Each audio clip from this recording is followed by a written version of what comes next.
Hi, my name is Elvis, and just in case you haven't seen my first video, I made some very interesting and supposedly bold statements in it.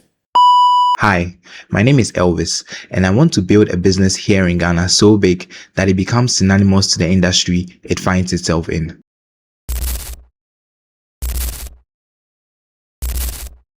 So today I want to talk about why I put myself on this path, why I started this journey in the first place. And I want to start from the very beginning. So for the most part, at least from my point of view, I think my journey began with a song I heard when I was very young, probably somewhere in primary 5 or before.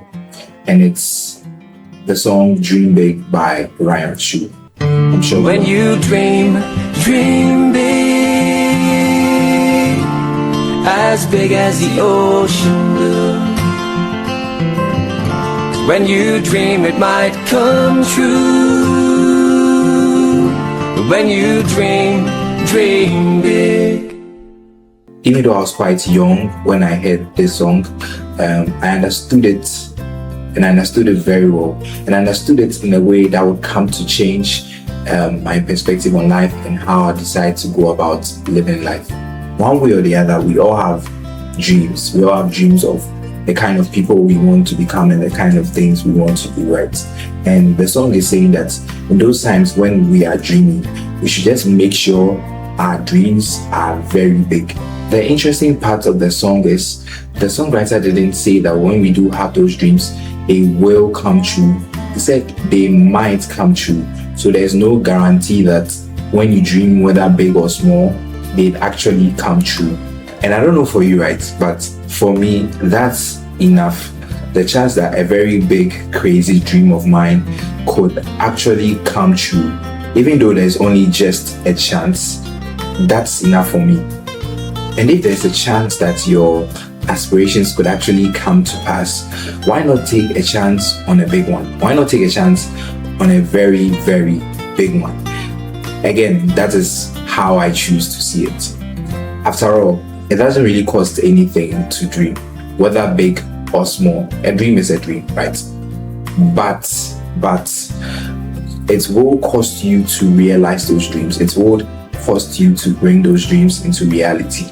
I don't think that should stop you from actually dreaming very big dreams, because I think the more you dream those big dreams, the more willing you will be to pay the price to bring those dreams into a reality. I think the beauty of it all, the magnificence of it all, might just be enough to convince you to actually pay the price to see them come to pass. So for the most part of my life, I wasn't really sure what I wanted to do. I wasn't sure who I wanted to become.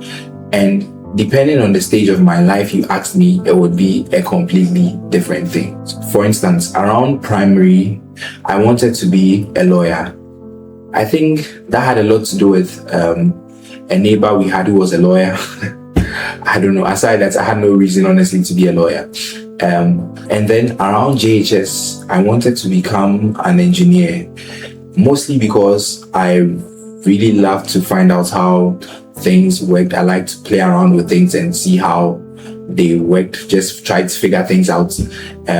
I still do find that interesting. I think that's still a large part of who I am. But in SHS, it changed because I decided to read business. And so the answer was an accountant. Probably because my brother was an accountant. Now, university is where things changed. I did go on to read business as well in the university, but honestly, at that point, I really didn't have an answer. And because I was reading business, I guess it was assumed accountant for most people. But if you had asked me, I probably wouldn't really have a genuine answer to give you. But I always knew that I was passionate about building stuff, starting something or doing something just different, something that is yet to be done, something no one has done at least yet, or most people haven't done, right? I knew I had a heart for that particular route. I just didn't know how to direct myself in that regard. I was always intrigued by the stories of entrepreneurs, some who went on to start businesses that are now billion-dollar and trillion-dollar companies, right? And even some entrepreneurs here in Ghana as well. Their stories were always very interesting to me, because some of these guys were willing to drop out of school. Some of them were willing to quit their jobs very early in their career just to pursue a particular idea, to pursue a particular business that they believed in so much that they were willing to risk everything on. They were willing to bet everything on. They were willing to bet their future on. And I found myself being drawn to that in a way. I just was drawn to that in a way I really still can't explain. But I knew this. I wanted to do say. I wanted to start something. I wanted to risk it all on something. I wanted to find an idea I could just bet my future on, at least for the most part, and then just go with it no matter what it costs, right? So when the idea for our business came while we were in school and we actually began working on it, I was very excited and I was very eager to begin to do what I had become so passionate about. But it feels like this story has a lot of bad sides. I'm sorry. But when school was ending and it was time to make the choice to just commit myself fully to it, just risk it all, like I said I'd become so eager to do, I realized I was very much afraid. I was actually carrying this weight, this heavy weight of fear on my shoulders.